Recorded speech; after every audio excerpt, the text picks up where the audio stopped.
Hola Gideon, ¿cómo estás? Hola Daniel.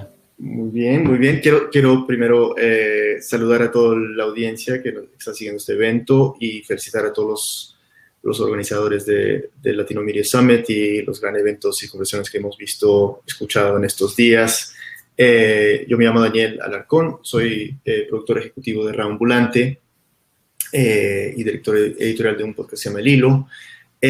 Y estoy muy contento de estar aquí con Gideon Litchfield, bueno, vamos a tener una conversación súper interesante. Tiene una larga carrera, Gideon.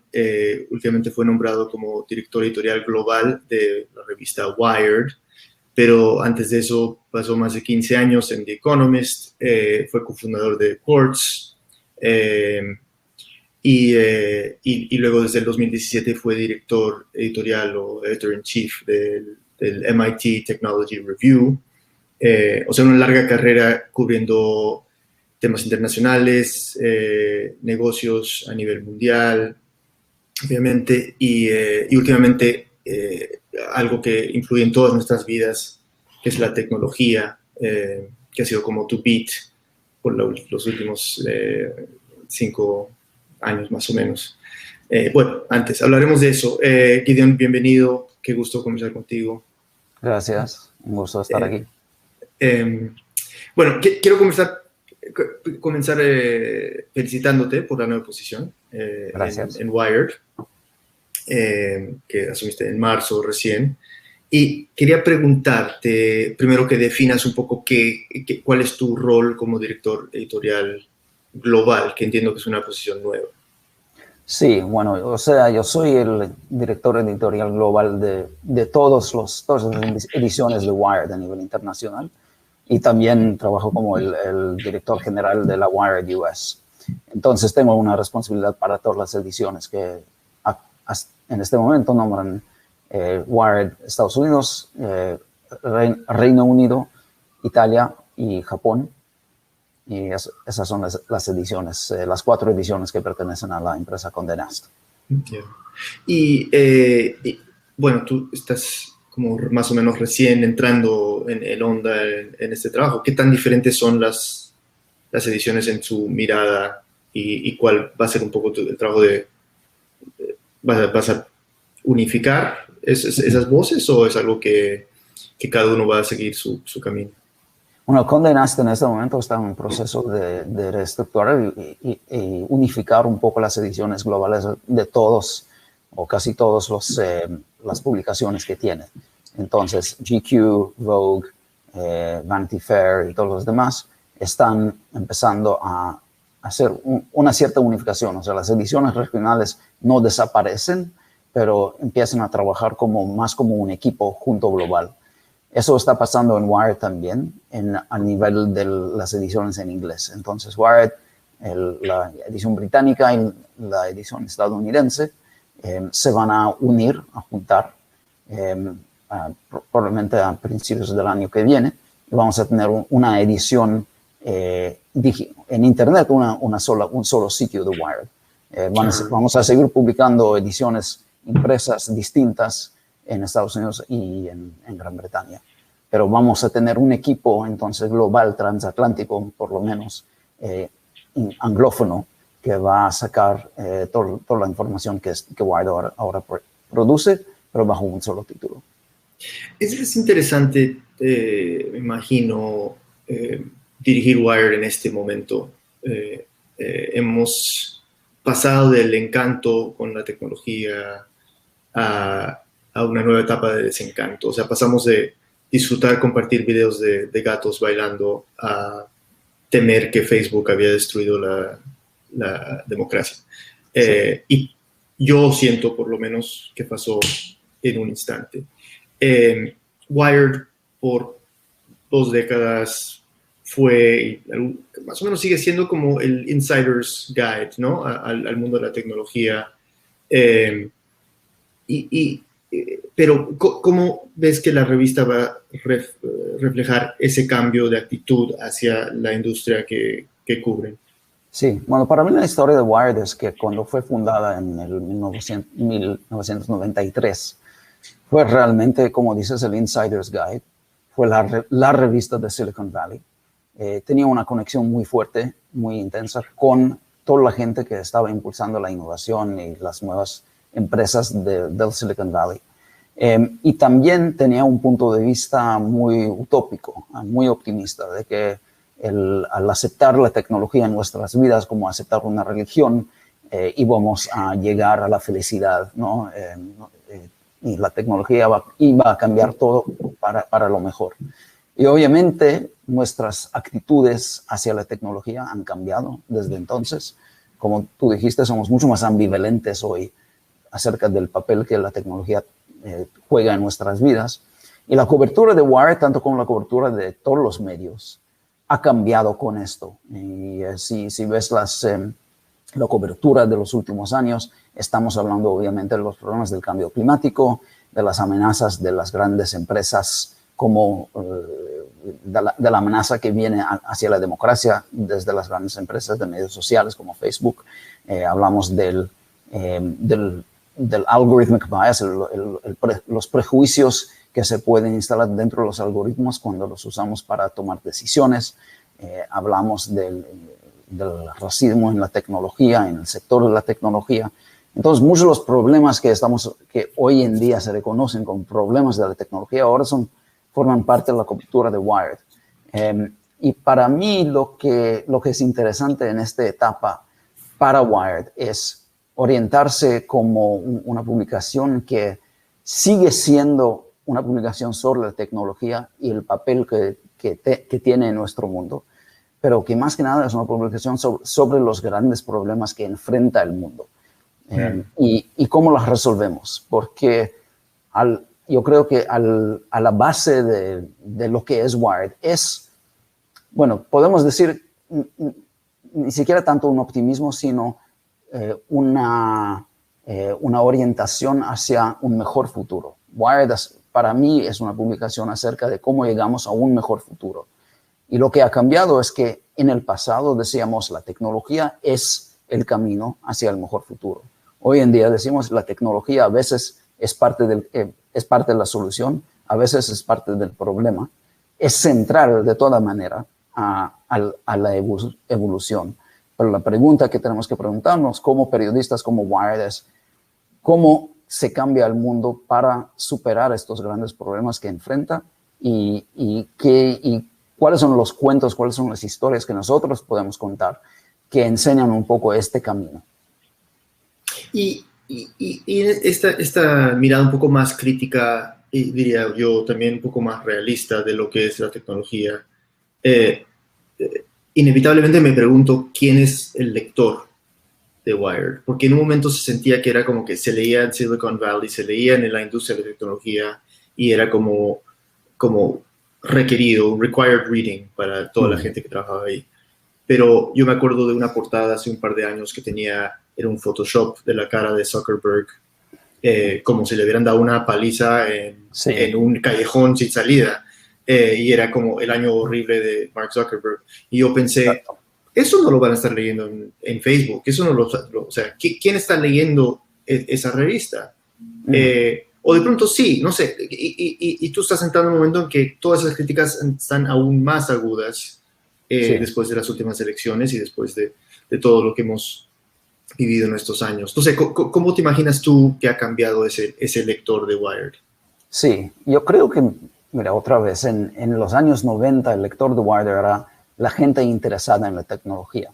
Y hoy en día esa distinción entre los interesados y los no interesados no existe para mí. Casi no. O sea, todos estamos interesados, queramos o no eso, porque la tecnología afecta cada aspecto de nuestras vidas. Entonces, si en esos tiempos, hace 30 años, la tecnología se veía como algo un poco exótico, como un hobby casi, algo que, bueno, o leías y te interesaba o era algo ajeno.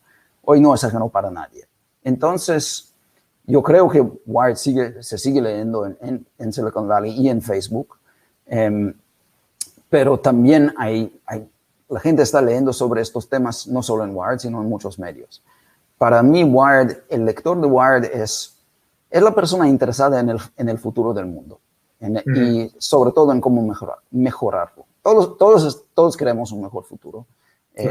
Wired creo que bien apunta hacia cómo conseguirlo, reconociendo que la tecnología es una parte central de esa pregunta, pero también enfocándose en las historias de la gente que están haciendo estos cambios.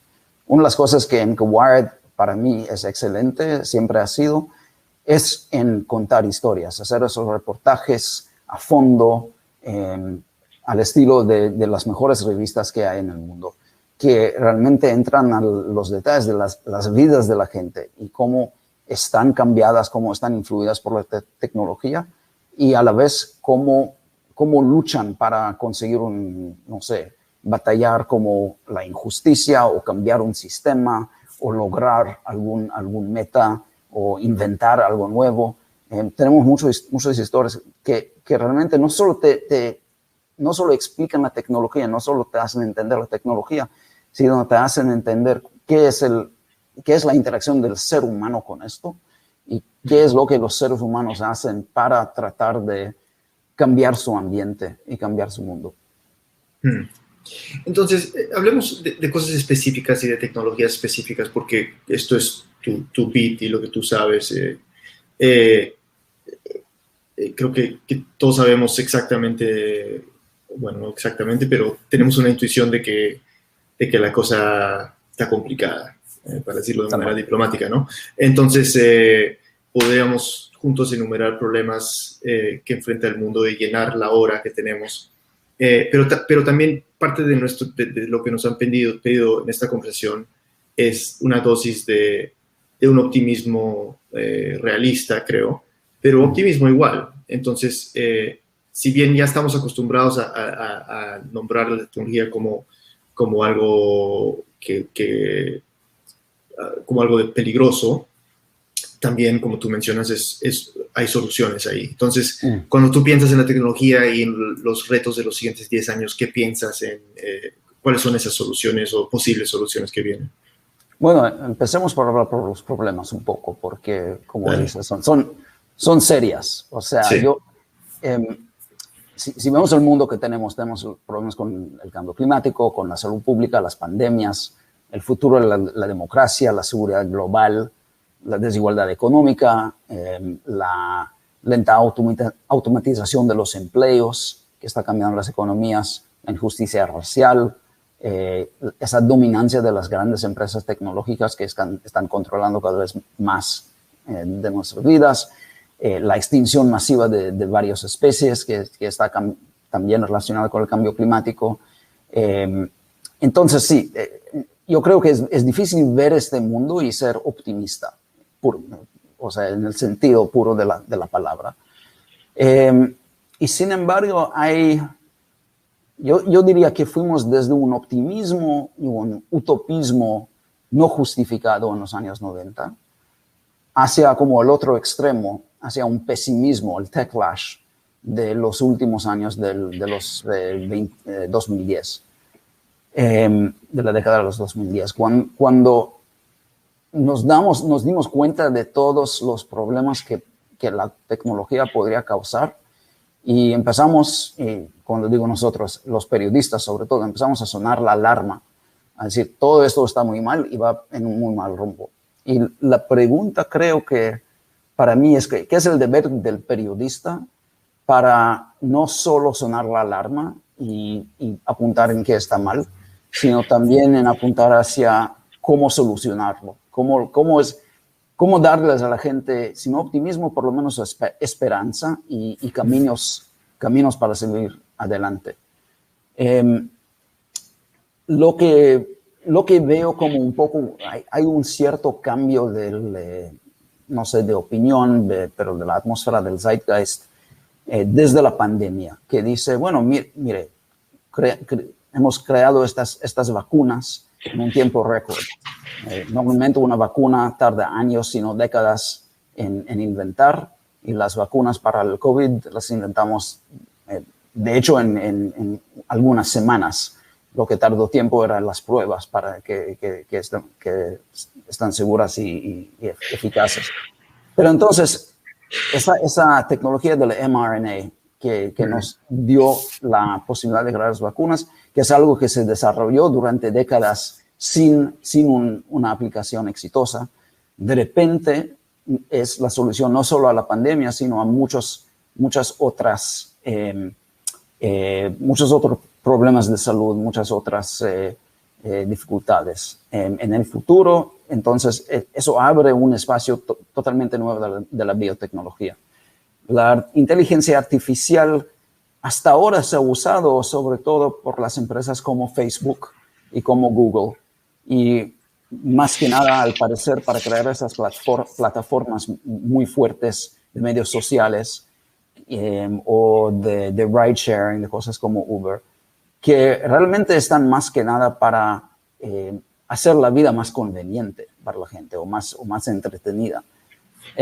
Pero ahora están surgiendo aplicaciones de la inteligencia artificial, como en la diagnóstica médica, como en la búsqueda de nuevas formularias químicas para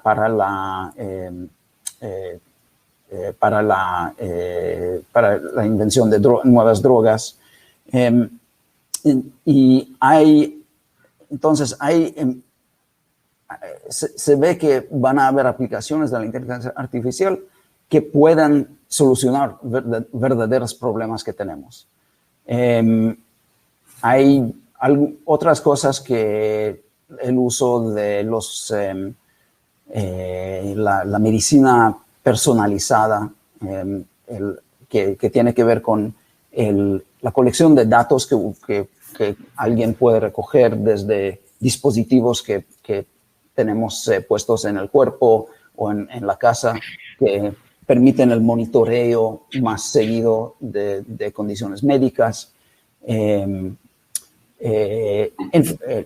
uso de CRISPR para la biología sintética. En fin, hay muchas aplicaciones que en los próximos años pueden llegar a ayudarnos a solucionar algunos problemas que tiene el mundo. A la vez, hay también muchos peligros de la aplicación de estas nuevas tecnologías, sobre todo la vigilancia, la colección de datos de los seres humanos, que ha acabado totalmente con la privacidad y lo sigue haciendo.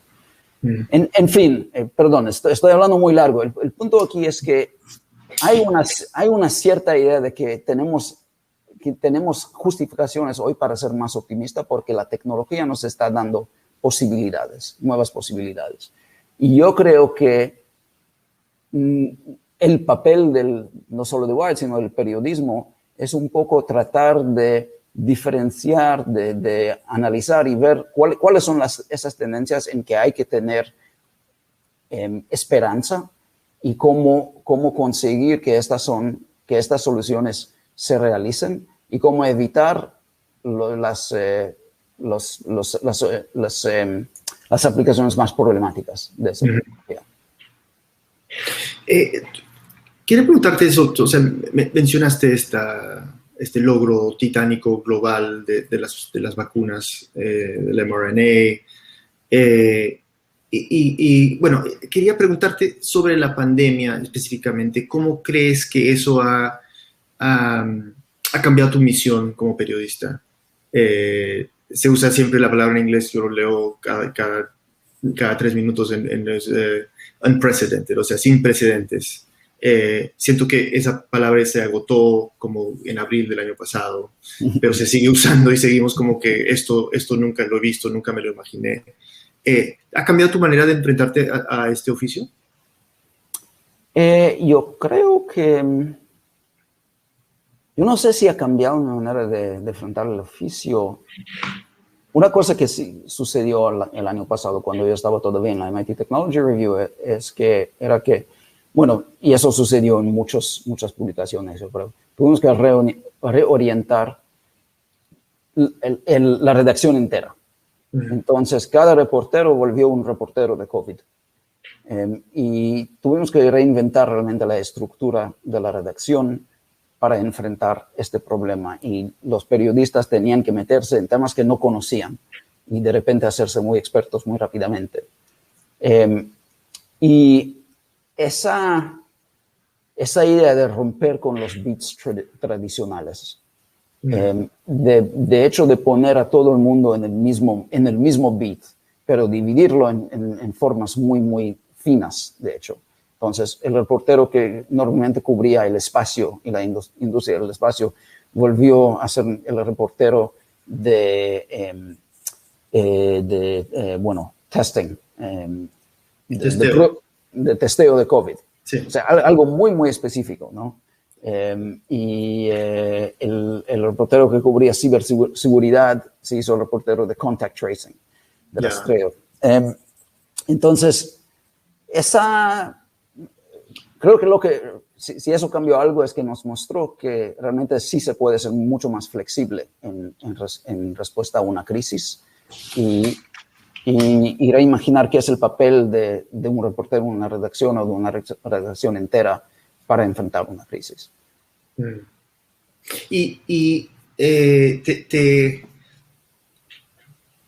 ¿Se adaptaron fácilmente en tu redacción a este nuevo mundo y al trabajo remoto y a no verse en persona y tener que reportar sobre algo tan, para decirlo de esa manera, sin precedentes? En esa redacción sí nos fue bastante fácil porque ya éramos un equipo bastante remoto. La mitad de la gente no trabajaba en Cambridge. Entonces, nuestras reuniones de la redacción ya estaban en Zoom. Y estamos bastante acostumbrados. También era un equipo pequeño. Creo que puede volverse más difícil con un equipo más grande. Bueno, de hecho, como hablamos de la tecnología, voy a enchufar mi computadora que se me olvidó hacer. Segunda, ahora vuelvo.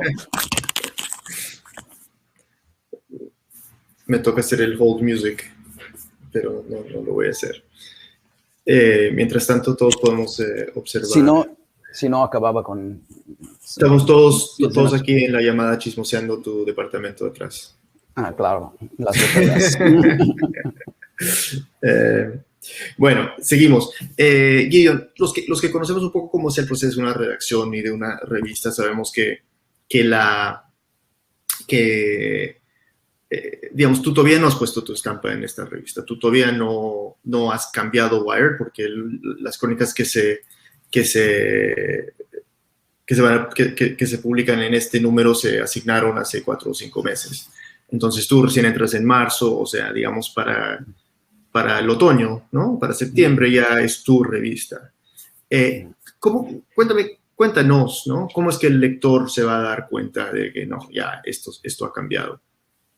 Creo que van a ser dos cosas. Uno es más enfoque en estos problemas grandes que enfrenta el mundo, que ya los cubrimos, pero creo que van a ser más centrales en nuestra cobertura. Y el otro es el enfoque más global, que Wired tradicionalmente fue una revista, no solo estadounidense, sino californiana, y muy enfocada en Silicon Valley. Hoy en día la innovación, los avances en la tecnología suceden no solo en Silicon Valley, obviamente, sino en muchas partes de Estados Unidos y en muchas partes del mundo. Y cada país siempre quiere tener su Silicon Valley. Pero creo que estamos apenas ahora llegando al punto donde ciertas ciudades tienen una masa crítica de tecnologías o de centros de excelencia, digamos, de ciertas tecnologías, como son Londres o Tel Aviv para la tecnología de las finanzas, digamos, Toronto para la inteligencia artificial.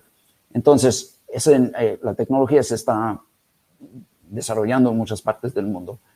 Y también los problemas que cubrimos, como las que mencioné, están sucediendo en todas partes del mundo. Y las historias de cómo la gente enfrenta un problema como el cambio climático o la inseguridad económica o lo que sea, son historias globales y suceden en todas partes.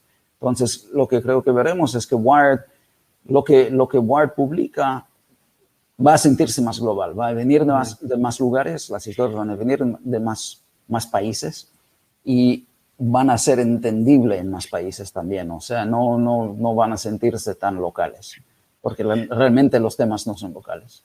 ¿Y con eso pretenden más cobertura de Latinoamérica, por ejemplo? También, sí. Esté en donde está la historia interesante. Ya, bien. Buen dato. Dentro... Acepto pitches. Buscando pitches ahí para los que están escuchando. Breaking news. Gideon, nuestro plan profesional, nuestra tribu, creo que a veces pecamos de un pesimismo casi teatral. O sea, un cinismo que llega al performance, ¿no? Entonces, a veces es como si si alguien es optimista, ni siquiera lo tomamos en serio. Sí. Entonces, lo que quería preguntarte es sobre eso. Wired es una revista muy seria. Y ya has dejado muy claro que no va a ser un optimismo a ciegas, ni nada por el estilo, sino, pero ¿cómo lidias tú con este pesimismo teatral de los periodistas, como si todo estuviera perdido siempre y mañana no va a salir el sol, etcétera? Mira, no es que no sea pesimista yo. O sea, en mi vida en general no suelo ser demasiado optimista por carácter. Entonces creo que la manera de hacerlo es matizar ese pesimismo. O sea, digamos así, el pesimismo puede ser en ver el mundo como está. Siempre el pesimista dice que es un realista, ¿no? Entonces, ver el mundo como está y hablar de los problemas, pero no pararse con esto, no parar en el análisis del problema y de qué tan jodidos estamos todos, sino hablar de, ok, la cosa está mal, ¿cuál es el siguiente paso para tratar de cambiarla? ¿Quién está tratando de solucionar este problema? Incluso cuando son historias de gente que ha fracasado. Si pienso en artículos que ha publicado Wired en los últimos meses, hay una historia muy buena que salió recién sobre unos investigadores académicos que encontraron la razón por qué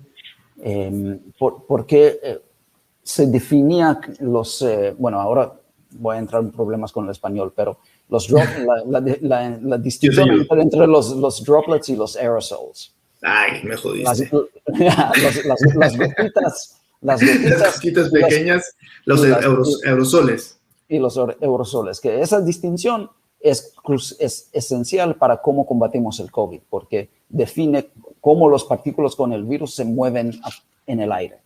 Y si tienes que usar máscara o no, o si es mejor lavar las manos para evitar el contacto. Esas recomendaciones de la salud pública dependen de nuestro entendimiento de cómo el virus se mueve por el aire y qué tan rápido cae. Y las políticas de salud pública al principio de la pandemia se basaban en lavar las manos en vez de usar máscaras, porque había un entendimiento equivocado precisamente de esto, de cómo el virus circula. Y entonces publicamos la historia de los investigadores que fueron y se metieron en la antigua historia de la salud pública para entender de dónde vino ese entendimiento equivocado, para luego poder convencer a la CDC y la Organización de Salud Mundial que tenían la política equivocada y para cambiar las mentes. Entonces, esa es una historia de una gente que luchó con un problema muy grave y tuvo éxito. Pero también es una gran historia. Además, yo escuché, creo que la periodista entrevistada en NPR o algo así. Sí. Súper fascinante, totalmente fascinante, ¿no? Muy, muy, muy interesante. Sí. Y sin embargo, hemos publicado otras historias de gente que están tratando de cambiar un sistema, como una persona en Texas que estaba tratando de básicamente modernizar el sistema de votos, del uso de las máquinas automáticas de voto. Bueno, todavía no sabemos si va a tener éxito o no, si esto va a acabar.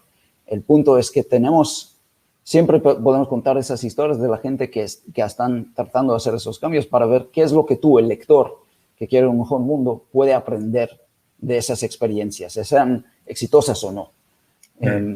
Entonces siempre es el punto de matizar natural pesimismo que tenemos el periodista con otro paso más que es, bueno, estamos mal, pero ¿cómo empieza a cambiarse esto? Claro. Quiero invitar a la audiencia, por favor, dejar sus preguntas en el chat, si es que tienen preguntas para Gideon Litchfield, el director editorial global de Wired, esta revista icónica de la tecnología en Estados Unidos y en el mundo. Gideon, descríbeme cuál es como el ideal platónico de una historia de Wired y en qué medida se diferencia eso de, digamos, de las historias que tú has hecho a lo largo de tu carrera para Quartz o para The Economist. Y luego también quiero preguntarte, ¿qué has aprendido en tu carrera en cada uno de esos lugares? Una lección para los periodistas que están escuchando que tienes firme, que llevas contigo siempre. Ok.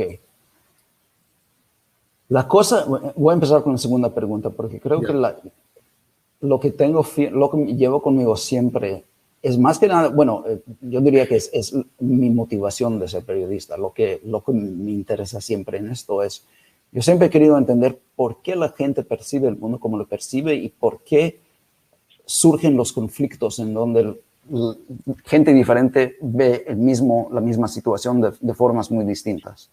Y lo que he entendido a lo largo de mi carrera es la importancia básicamente de la historia, del cuento, de la narrativa que construimos para poner a los hechos en orden, para darle un entendimiento a los hechos que suceden.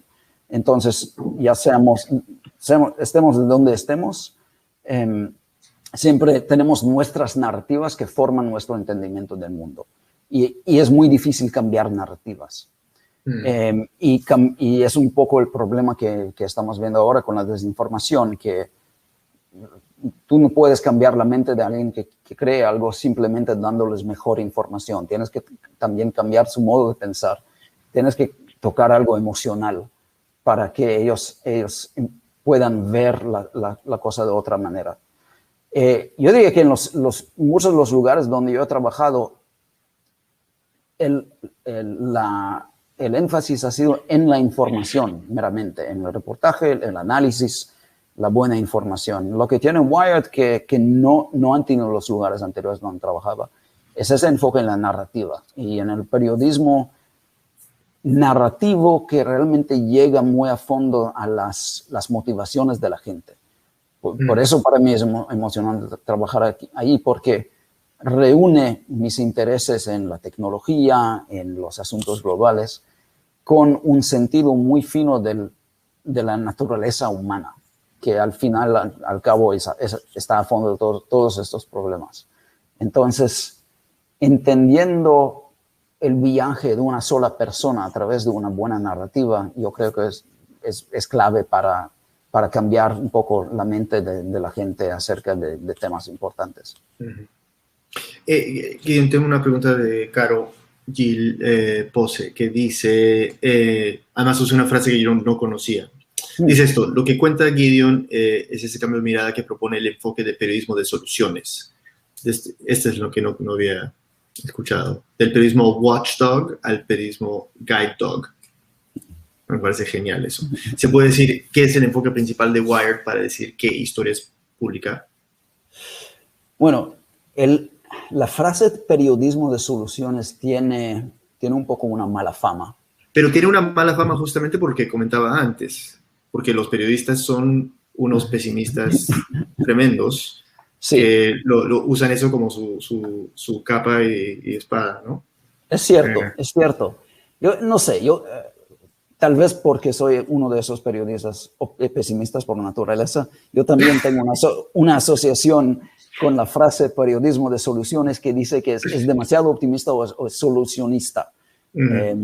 Hay una tendencia de solucionismo en la tecnología, que es, pongamos esa tecnología maravillosa y esta va a solucionar el problema que tenemos. There's an app for that. There is an app for that, exactamente. Esa fue la filosofía un poco de Wired de antaño, que decía, simplemente aplicando una tecnología podemos cambiar el mundo. pero si no cambias los seres humanos y sus motivaciones y las estructuras de poder y económicas y todo esto, no cambias nada. La tecnología simplemente resulta, termina replicando los problemas que tenías antes, pero en forma distinta. Entonces, por eso no me gusta la frase tampoco periodismo de soluciones. Pero sí me gusta esa idea de que el periodismo puede ser un guide dog en el sentido de, ok, aquí está el mundo y como decía antes, aquí está el mundo está mal y aquí es cómo tienes que ir a empezar. Si tú eres alguien que le importa el futuro, aquí son los pasos que tú tienes que empezar a tomar para hacer los cambios. Si eso sea un periodismo de soluciones, pues así sea. Eso no quiere decir que el periodismo watchdog no es necesario. Yo creo que sigue siendo muy necesario. Tenemos esa accountability journalism, esa cosa que revela la corrupción, revela las malas decisiones. Esto es súper importante y esto también es algo que Wired hace y seguirá haciendo. Pero yo creo que esto puede coexistir con el siguiente paso que, como decía, está mal, ¿qué hacemos ahora? Patricia Zulbarán pregunta, somos muchos los que todavía no integramos métricas sobre nuestras audiencias al momento de pensar qué historias o temas les interesan. ¿Qué relación tienen en Wired con quienes consumen lo que hacen? ¿Cómo usan la tecnología para servirles mejor?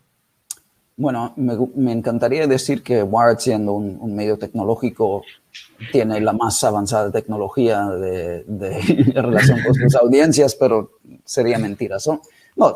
Usamos las mismas métricas que muchas publicaciones y las seguimos muy de cerca, qué es lo que la gente está leyendo, qué es lo que les gusta, qué es lo que los convierte en suscriptores. Pero en términos de realmente mantener una relación con la audiencia, digamos, con una comunidad, creo que allí tenemos mucho por hacer todavía.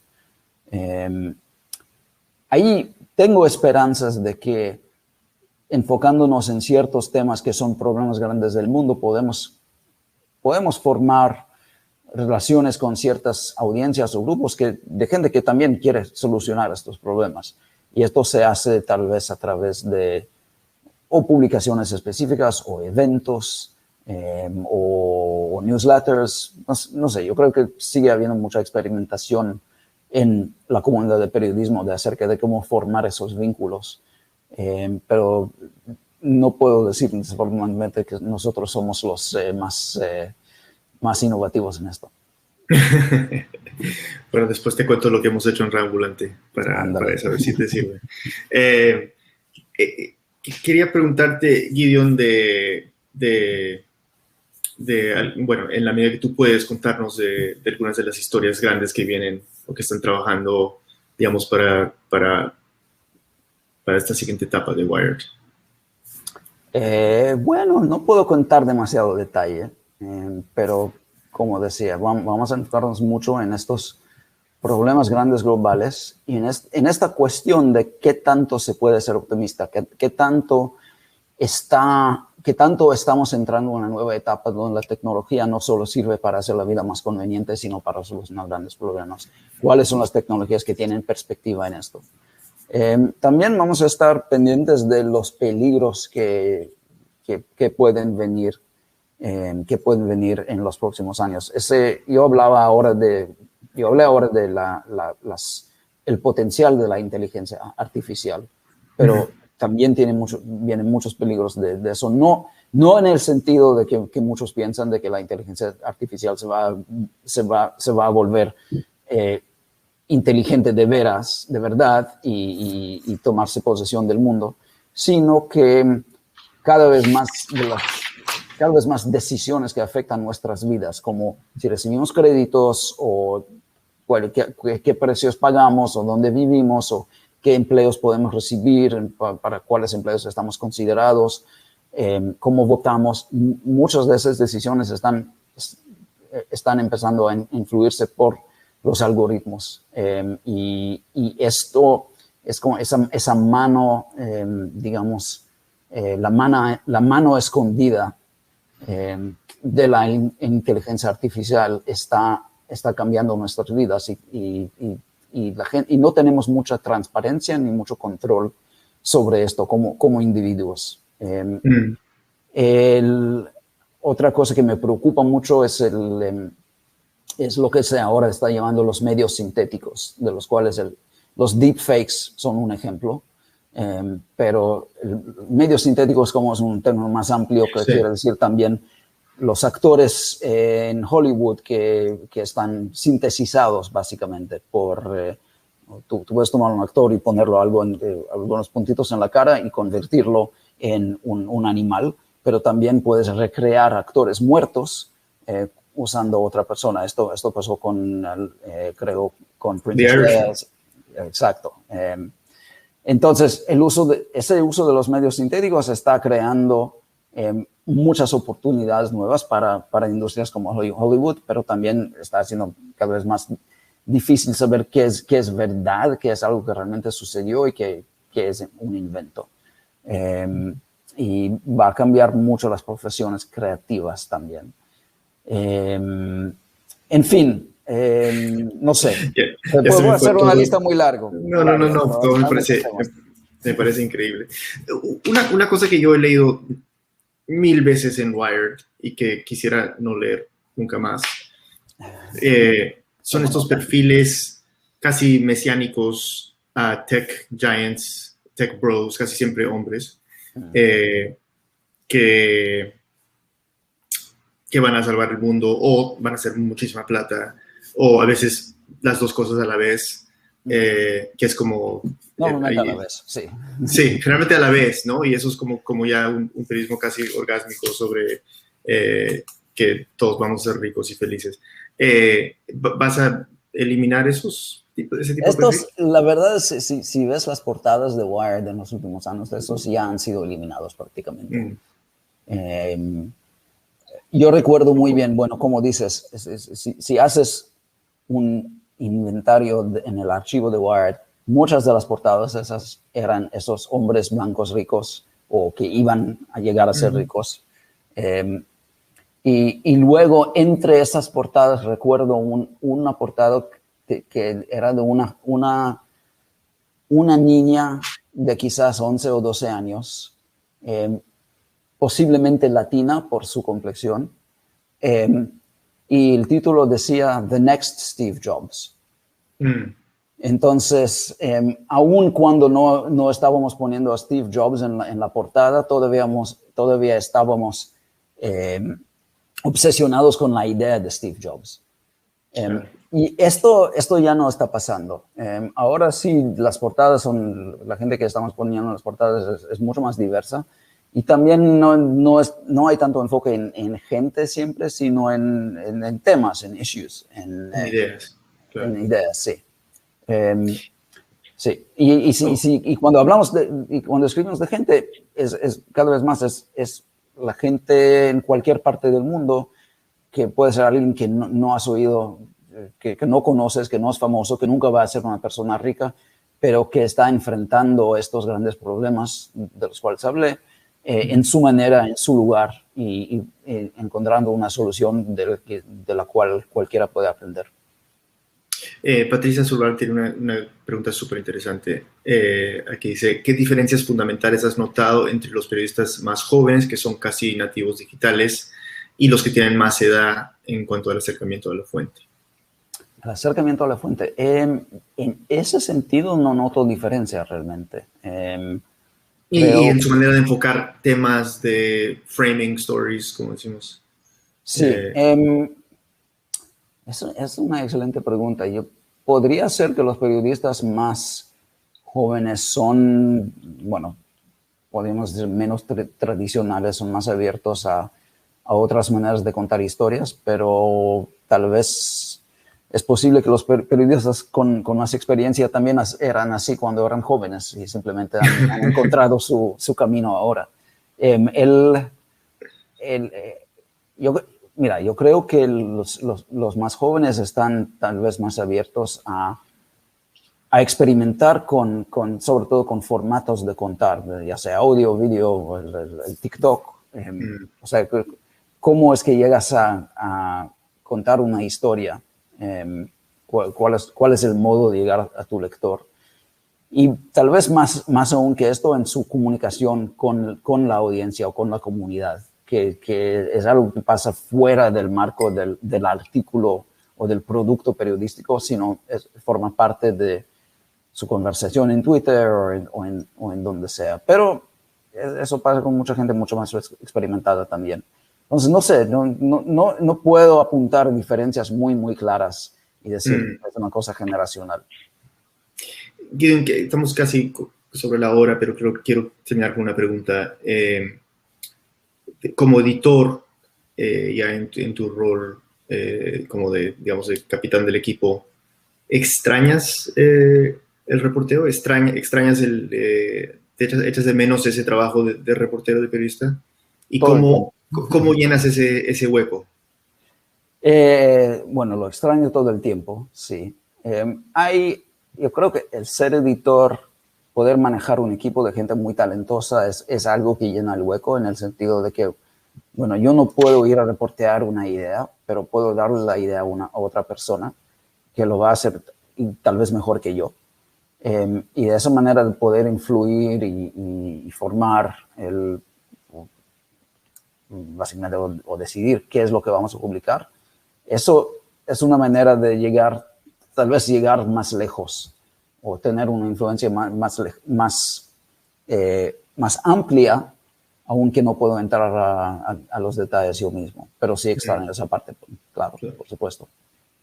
Bueno, Gideon, muchas gracias por esta conversación tan interesante, gracias por tu tiempo y por tu trabajo. Te deseo toda la suerte del mundo con la revista, estaremos súper atentos. Y quiero mencionar también que Graciela puso en el chat un link a cómo mandarle pitches a Wired, entonces por favor a los que nos siguieron ahí pueden encontrarlo. Muchas gracias, Gideon, qué divertido conversar contigo. Gracias, Daniel. Hasta luego.